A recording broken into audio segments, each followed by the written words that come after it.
This is Tom Blair with Inside Colorado Wrestling, doing another episode of Boundary to Boundary, Colorado High School Wrestling. Our guest today is Bennett head coach, John Faczak. How's it going, John? Well, thank you. We're over here at the region tournament. How's the team doing so far? Doing well. I think we're doing about as expected. We've got we brought 12 kids to the tournament this weekend. We've got 10 of them still in placing rounds or hunting for placing somewhere in the top 6. So close to what we expected. I'd like to see a few more in 3rd and 4th, 5th and 6th, but I mean, it's what we have for today. All right. Let the community know a little of your wrestling background and where you went to high school. I wrestled for Bennett High School. Hometown boy, huh? Hometown boy. I'm pretty excited to be an alumni and be coaching at my high school team. I was a 2-time place winner for Bennett, a state champion. I went on wrestling. What year was that? 97. 23 years ago. It's kind of cool. This February 22nd is the same day that I won mine. So I'm hoping to crown a couple more this weekend on the same day that I won. Okay. I went and wrestled and started for the University of Wyoming. Wrestled Division I, and then when I got out of school, I came back and started coaching. Who was head coach up at Wyoming at the time? Steve Suter, Matt Johnson, and Joe Stafford were my coaches. Okay. I know Wyoming's been doing quite well with the new head coach they've had for the last 10 years. Pretty excited about Branch. Mark Branch has done some amazing things with my Cowboys, and the fact that we're a competitive team in the Big 12 is also really exciting. So it's been great to see and go up and watch some home duels. Travel a little bit. I know I saw you at Air Force with earlier on in the season with them. So I'm really excited what they're doing, and I hope they have a good finish this year. All right. With that, how's your season been going, and how did you finish up your season last year? Last year was a better. I mean, we had it's tough. We were a perennially tough team, something we pride ourselves on. We don't have tons of numbers, right? It's a small school with 300 some odd kids. And that means that we don't have numbers, we don't have volume, but that doesn't mean we can't have quality, right? Quality over quantity. So we try to focus on our quality and have the same good quality every single year. 2-3 years ago, we had a real drop in numbers, and it did hurt, right? It hurt real bad. I think we've had 3 years of what I'd consider painful for my ego in terms of suck, right? But we're moving in the right direction. We're a young team this year.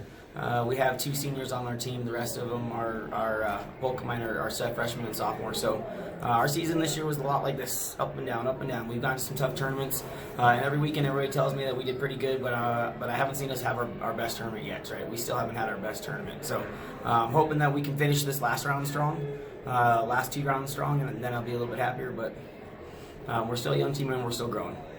I watched Cody Dubois in semifinals. He got behind by points and just kept chugging away and getting takedown after takedown. Yeah, I mean, and 182 in this region is pretty tough. I mean, you got to give it to the Paxton kid from Fort Morgan. He is strong. He's a great competitor. He will jump on you fast, and he will put points on you and put you away early, right? I mean, he's a tough kid. So Cody had to weather that storm, had to come out of that and be able to wrestle. It's the same thing when you talk about the Glenwood Springs kid, right? Another tough kid that we're going to have to weather their storms. They're just great wrestlers in that weight. So I also watched Cody wrestle Amos Wilson from Steamboat Springs a couple of weeks ago at Valley. Amos is a nationally ranked kid, been all over the country. So Cody did a real good job against him also. Yeah, same thing. Strong kid, good kid, great wrestler. We were able to go ahead and come on the winning side of that one too, and so we hope we can continue that right next week. I mean, all of this stuff doesn't matter. Next week we start 0-0 again. Okay. You've talked about the number of size in the room. What are you guys doing to build the program back up?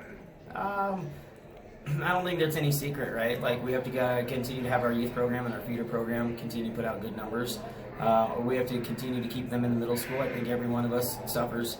There's a break from our youth programs into our high school programs. Middle school is where we start to lose a lot of kids with wrestling, and it's keeping them excited, it's keeping them involved, and it's being able to bring them through. And so I don't think we're doing anything anybody else isn't, just trying to make sure that we can keep them in and keep them involved at that age. Now, middle school, like you said, middle school seems to be a big problem throughout state, you got 3 or 4 big school districts that don't even offer any middle school athletics, and I think that has hurt the high school around the state. Absolutely. I mean, it's tough, right? We're trying to go ahead and keep them groomed and keep them moving through. And when we don't offer it for them at all, right? Then they're going to go choose other things. And there's lots of other things for them to choose. But it's hard for them to come back, especially in a sport like wrestling, right? If you haven't been doing it and you haven't been wrestling in it, you take 2 years off and you come back into high school. There's not a lot of wins waiting for you, and tough age group for them to go ahead and come in and just lose and still be perseverant enough to continue to stick with that. We just don't see that a lot anymore, right? And it doesn't help them one bit then for us cutting out wrestling for them for 2 or 3 years and then trying to put them back into it. What's your coaching staff look like? Real big ship for besides me. you. Yeah, right. So I've been there for almost 20 years now, coming up on it, and been real consistent. My longtime assistant coach, Rick Jacoby, who wrestled for Bennett as well, went on and played Division I football right at CSU. He's been my partner for 15 years, and it's been a great relationship. I'm very fortunate. We still have a partnership, but he's now the athletic director out at Bennett, right? So I lost him because he moved up the chain, and he's doing great things for us. And as an AD, I'm really excited about everything that he's doing, and being able to go ahead and build our programs back up the way we're supposed to. Our youth staff coach, Jeremy Scholes, his daughter's on our wrestling team. He stepped in to fill that assistant role for me this year. So he's one of my assistants that's been helping out. Our women's coach, Brittany Hudson, right? She's the head coach for our women's team and our middle school team. She's in the room every day helping out and coach. Tyler Zimmerman, another alumni. She beat up on you sometimes? Yeah, sure. She's as good as they come, right? I'm really excited about being able to. We went out and found her, got her back into the school district, put her in charge of them. We had 3 girls that were regional champs this year, and when we got to the finals, we didn't quite finish the state tournament, women's state tournament, the way we wanted to, but we got our first place winner in the women's division, first place winner for our school ever as a woman, and now I think we're only going to go from there, right? Alyssa DuBois is only a freshman, and she's got room to grow, and I've got some 7th and 8th grade girls that I'm really, really excited about. So a lot of growth, but that's due to the hard work that Brittany's put in working and building those girls. Yeah, with the girls program being a sanctioned sport next year for CHASA, I see some great upsides that it's finally being sanctioned, pushing it forward. But I also see some downside where some of the smaller schools who have used the girls in their lineup for the boys next year can't. How do you think that's going to help grow the sport for the girls, and also do you think it's going to hurt the boys some? I mean, that's a really great point. I think that there's only upsides for us having women's wrestling. You know that we're a big proponent of it. Again, my assistant coach, Brittany, she was a woman who competed in the men's division, right? And she's one of those 9, when you pull up the CHASA website, that say the 9 women who qualified for the state tournament and did something when it was just women against men. There was no women's division.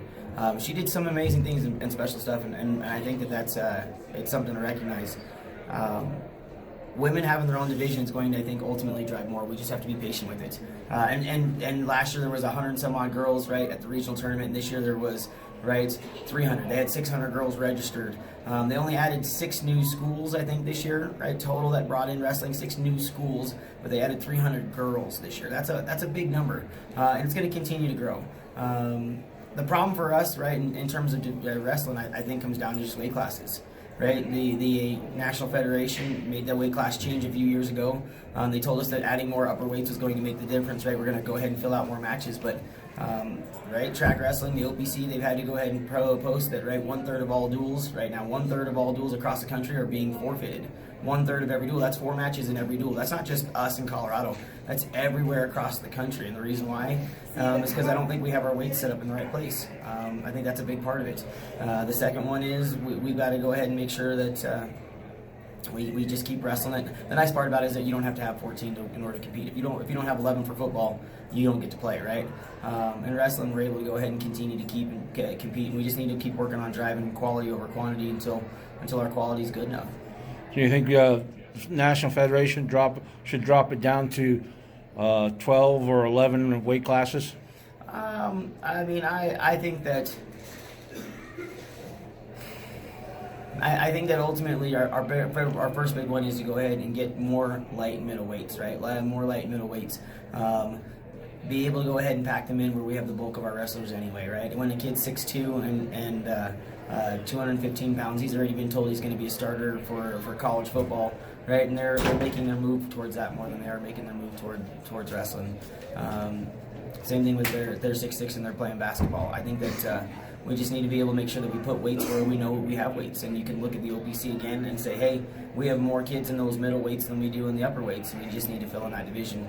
I don't know if you add more. I think that the reality is just being able to move them into a place where we can go ahead and fill them and allow them to be able to do that. Ultimately, right, you go from middle school that's got this many weights to high school that has this many, to the 10 that we have in college, to the 6 that we have internationally. We just have to be able to make sure that we know that you're going to always reduce the number of weight classes as they get higher and higher towards the top. Okay. Well, I thank you for your time. Good luck here at the regionals, and good luck at the state tournament next week. Thanks, Tom.